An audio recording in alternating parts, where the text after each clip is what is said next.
जय सनातन धर्म की। प्रिय सनातनियों, आप सभी का स्वागत है हमारे इस कार्यक्रम में। सनातनियों, हमारे जीवन के अंदर परिणाम आखिर तय होते हैं तो कैसे होते हैं?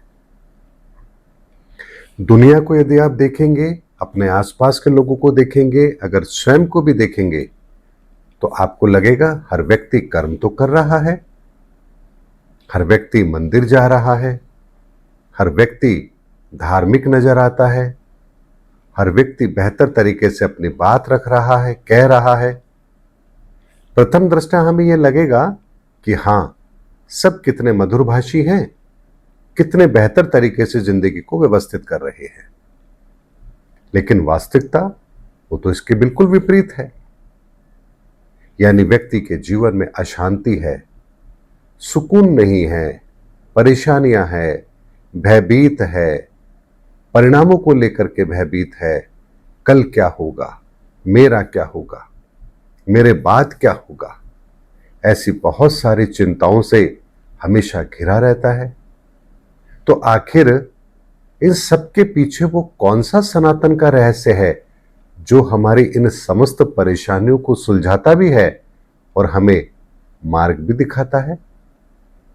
सनातनियों, जैसे स्वर्ण आभूषण होता है, दिखने में आपको एक जैसा ही नजर आएगा, लेकिन अगर उस स्वर्ण आभूषण को लेकर के आप किसी सुनार के पास जाएं, मान लीजिए 10-10 ग्राम के 4 एक जैसे आभूषण हैं, आप उनको लेकर सुनार के पास जाएं तो क्या सुनार उनकी वैल्यूएशन इस तरह से करेगा कि चलिए 10-10 ग्राम के हैं, चारों हैं तो इनका बराबर मूल्य कर दिया जाए? या वो उनको परखता है किसमें कितनी शुद्धता है? अगर 18 कैरेट है तो उसका मूल्य अलग होगा, 20 कैरेट है उसका मूल्य अलग होगा, 22 कैरेट है तो उसका मूल्य अलग होगा, और अगर 24 कैरेट है तो उसका मूल्य अलग होगा। तो आखिर मूल्य निर्धारित हो क्यों रहा है, किस आधार पर हो रहा है? दिखने में तो आभूषण एक जैसे हैं।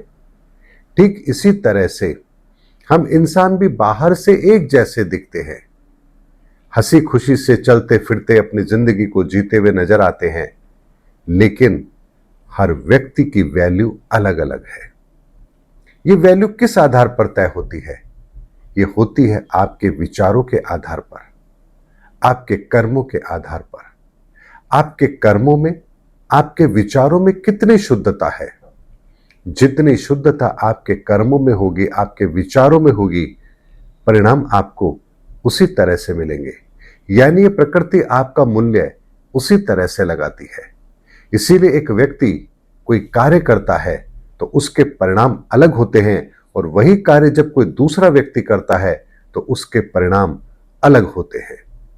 जैसे भगवान राम का नाम हनुमान भी ले रहे हैं, सुग्रीव भी ले रहे हैं, और रावण ने भी भगवान राम का नाम लिया है, लेकिन तीनों की गति तो अलग अलग है। हनुमान ने अपने उस राम के नाम के साथ सेवा भाव को जोड़ा तो सबसे श्रेष्ठ भक्त कहलाए। विभीषण ने राम के साथ अपने कल्याण के मार्ग को खोजने का प्रयास किया तो उसे रावण की लंका में रहते हुए भी अपने कल्याण का मार्ग मिला। तो रावण वो राम का नाम तो ले रहा है, यानी राम राम उसने कई बार पुकारा है, लेकिन जब भी उसने राम का नाम लिया, शत्रु भाव से लिया। तो यहां नाम तो एक ही था, लेकिन हर व्यक्ति का उस नाम के पीछे का उद्देश्य अलग था, और जो उद्देश्य आपका है उसी के अनुसार आपकी गति तय होती है। इसीलिए हम ईश्वर के सामने जब जाते हैं तो आखिर मांगते क्या है? 99.99% लोग ईश्वर के सामने जब जाते हैं तो अपने दुखों को ही लेकर जाते हैं। हमें संतान नहीं है, संतान दे दीजिए। हमारी नौकरी चली गई है, हमारी नौकरी लगा दीजिए। हमें शारीरिक पीड़ा है, हमें इससे मुक्त कर दीजिए। हमारा घर नहीं बना, हमारा घर बनवा दीजिए। हमारी बेटी की शादी नहीं हुई, कोई व्यवस्था करवा दीजिए। यानी हम जब भी ईश्वर के सामने जाते हैं, ईश्वर से सदैव मांगते हैं। लेकिन हम ईश्वर की संतान है तो ईश्वर हमारी कोई ना कोई व्यवस्था हमारे कर्मों के आधार पर, यानी जो हमारा मूल्य है उसके आधार पर वो हमारी व्यवस्था जरूर करवा देते हैं। लेकिन जानते हैं, कुछ चीजें ऐसी होती हैं जिसमें वैल्यू मायने ही नहीं रखती। जैसे मान लीजिए कोई गहना किसी ऐसे व्यक्ति ने पहना जो श्रेष्ठ है, तो ऐसे में उस व्यक्ति के द्वारा पहना गया वो गहना अब यूनिक हो चुका है, एंटिक हो चुका है। अब उसका मूल्य साधारण नहीं रहा है। अब उसकी वैल्यूएशन 18 कैरेट गोल्ड या 20 कैरेट गोल्ड की वैल्यू से नहीं होगी, बल्कि अब उसकी वैल्यू इस आधार पर लगाई जाएगी कि आखिर इसका उपयोग किया तो किसने किया। ठीक इसी तरह से हम भी जब ईश्वर की शरणागति होते हैं तो हमारी वैल्यू साधारण नहीं रहती है। फिर प्रकृति हमारा मूल्य हमारे कर्मों के आधार पर नहीं लगाती है, बल्कि हमारे उन विचारों के आधार पर लगाती है जिन विचारों के आधार पर हम ईश्वर की शरणागति होते हैं, और यहां से हम बहुमूल्य बन जाते हैं। ऐसे में जब हमारे जीवन में कोई परेशानी आती है, कोई संकट आता है, तो फिर हमें चिंता करने की आवश्यकता नहीं होती है। ईश्वर स्वयं उसकी व्यवस्था करते हैं। क्यों करते हैं? क्योंकि एक पिता का धर्म है अपनी संतान की तकलीफों का समाधान देना। इस बात को ऐसे समझिए कि जैसे एक परिवार के अंदर कोई बच्चा रोज अपने पिता के पास जाकर के उनको प्रणाम करता है, उनका हालचाल पूछता है। इस बात में उसको कितना वक्त लगता है? मुश्किल से 1 मिनट का वक्त, लेकिन वह नियमित करता है। अपने माता पिता के हालचाल को पूछना और उनका आशीर्वाद लेना, ये उसका नित्य कर्म है। तो अब आप बताइए, क्या उस माता पिता के लिए उस बच्चे का ख्याल रखना क्या ये आवश्यक नहीं हो गया है? यानी वो माता पिता उस बच्चे के बिना मांगे उसका ख्याल रखेंगे। लेकिन वही वो बालक यदि मान लीजिए ना अपने माता पिता का ख्याल रखे, ना उनका आशीर्वाद ले, बल्कि उनके पास जब जाए तब उसको जरूरत हो, यानी पैसे हैं तो जा रहा है, कुछ चाहिए तो जा रहा है, मकान खरीदना है उसके लिए धन की आवश्यकता है तो जा रहा है, गाड़ी की आवश्यकता है तो जा रहा है, स्कूल की फीस देनी है तो जा रहा है, यानी जब उसको पैसों की जरूरत होती है वो केवल माँ बाप के पास तब जाता है। तो माँ बाप तो उसके उस जरूरत को पूरा कर देंगे, लेकिन माँ बाप के हृदय के अंदर उस संतान की वैल्यू क्या होगी, इसका अंदाजा आप स्वयं लगाइए। यही गलती हम भी करते हैं। जब भी अपने पिता ईश्वर के पास जाते हैं, कुछ ना कुछ मांगने जाते हैं, और जब भी मांगते हैं अपने स्वार्थ के लिए मांगते हैं। ऐसे में ईश्वर हमें वो दे तो देता है, लेकिन हम कभी भी ईश्वर के प्रिय बनते ही नहीं हैं। लेकिन जब एक व्यक्ति निस्वार्थ भाव से रोज ईश्वर की शरणागति रहता है, अपने कर्मों को ईश्वर को समर्पित करता है, तो यहां से ईश्वर उसे अपना प्रिय पुत्र भी मानते हैं, और फिर उस व्यक्ति की चिंता उसकी स्वयं की नहीं होती है, बल्कि ईश्वर की होती है। और ईश्वर की निगाह के अंदर उसकी संतान चिंतित रहे, ये कैसे संभव हो सकता है? तो ईश्वर फिर उसके लिए वो व्यवस्था करते हैं जो इस धरती पर कोई और कर नहीं सकता। जैसे प्रहलाद की व्यवस्था क्या उसके माता पिता ने की? नहीं, ईश्वर ने की।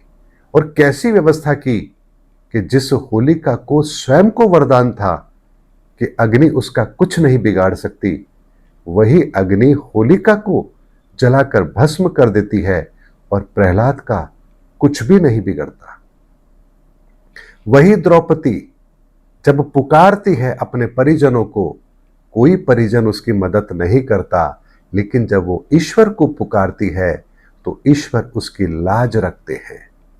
मीरा को इस जमाने ने ताने दिए, प्रताड़ित किया, अपमानित किया, लेकिन जब वो ईश्वर की शरणागति है तो ईश्वर ने मीरा का कुछ भी नहीं बिगड़ने दिया, बल्कि उसे स्वयं के अंदर समाहित कर लिया। सनातनियों, ये दृष्टिकोण आपके जीवन में होना अनिवार्य है कि हमारे कर्मों की गति हमारे जीवन की गति हम स्वयं तय करते हैं, अपनी भावनाओं से तय करते हैं, अपने विचारों से तय करते हैं। और हमारी भावनाएं और हमारे विचार जितने पवित्र होंगे ईश्वर के प्रति, जितनी उसमें शरणागति होगी हमारे ईश्वर के प्रति, हमारे जीवन का कल्याण उतना ही सहज होगा। फिर ये मायने नहीं रखता कि आपके कर्म संस्कार कैसे हैं, उनकी वैल्यू क्या है, क्योंकि आप ईश्वर के साथ जुड़कर बहुमूल्य हो गए हैं। या फिर आपके कर्मों का समायोजन ईश्वर स्वयं करते हैं, उसके लिए आपको कुछ और करने की आवश्यकता नहीं है, क्योंकि ईश्वर की ऊर्जा में सातों तत्व की ऊर्जा विद्यमान है।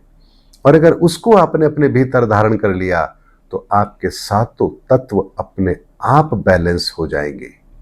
ये मैं सनातन का आपको वो दूसरा पाठ पढ़ा रहा हूं, वो दूसरा रहस्य दे रहा हूं, जहां शरणागति होकर के हम अपने जीवन का कल्याण कर सकते हैं।